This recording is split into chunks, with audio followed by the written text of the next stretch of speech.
Hi అండి, అందరికీ నమస్కారం. Welcome to Sunitha Indian kitchen. ఈరోజు నేను మీకు ఎగ్ కూర చేసి చూపించబోతున్నానండి. ఎలా చేసుకోవాలో చూద్దాం రండి. నేను టమాటాలు 1/2 కిలో తీసుకున్నానండి. పెద్ద టమాటాలు ఒక 4, 2 ఉల్లిగడ్డలు తీసుకున్నాను, 2 పచ్చిమిరపకాయలు, కొంచెం కరివేపాకు. దీనిలో మసాలా ఎక్కువ ఏమి వేసుకోనండి. అల్లం, వెల్లుల్లి, కొద్దిగా జీలకర్ర. దీన్ని ఇప్పుడు దంచి పెట్టుకుందామండి. దీన్ని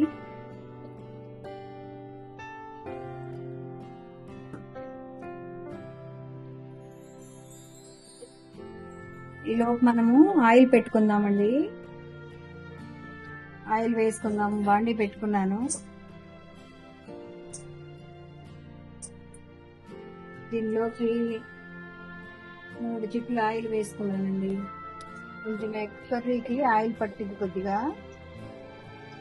దీనిలోకి ఉల్లిపాయలు వేసుకుందామండి. ఉల్లిపాయలు ఏగొచ్చినాయండి. ఇప్పుడు మనము ఈ దంచుకున్న ముద్దని వేస్తున్నానండి.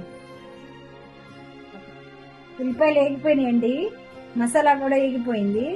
ఇప్పుడు ఇందులో నేను టమాటాలు వేసుకుంటున్నాను. టమాటాలు కొంచెం బాగా కలుపుకుందామండి. సాల్ట్ వేస్తున్నానండి. సాల్ట్ వేసి ఇప్పుడు బాగా అంతా కలిపేసి ఇప్పుడు మూత పెట్టేసేసి టమాటాలు మెత్తగా అయ్యేంత వరకు ఉడికించుకుందామండి.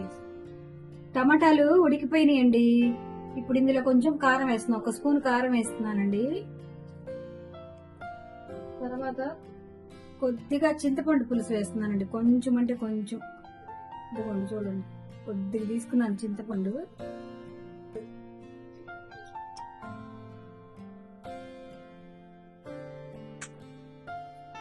గుడ్లు కూడా వేసేసుకుంటున్నానండి. గుడ్లు ఘాట్లు పెట్టుకుని వేసుకోండి.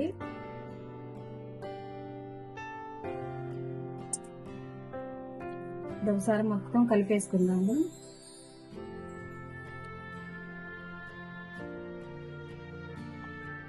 కారం వేసుకున్నాం కాబట్టి ఒక 5 మినిట్స్ ఇట్లా సన్న సెక మీద మగ్గనిద్దామండి.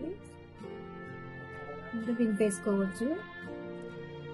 ఇంకా కొంచెం ఉడకనివ్వండి. పెట్టుకుందామండి. సన్న సెక మీద ఒక 5 మినిట్స్ ఉడకనిద్దాం. కూర ఎంతవరకు వచ్చిందో. ఆయిల్ కూడా పైకి వచ్చేసిందండి, ఉడికిపోయింది కూర.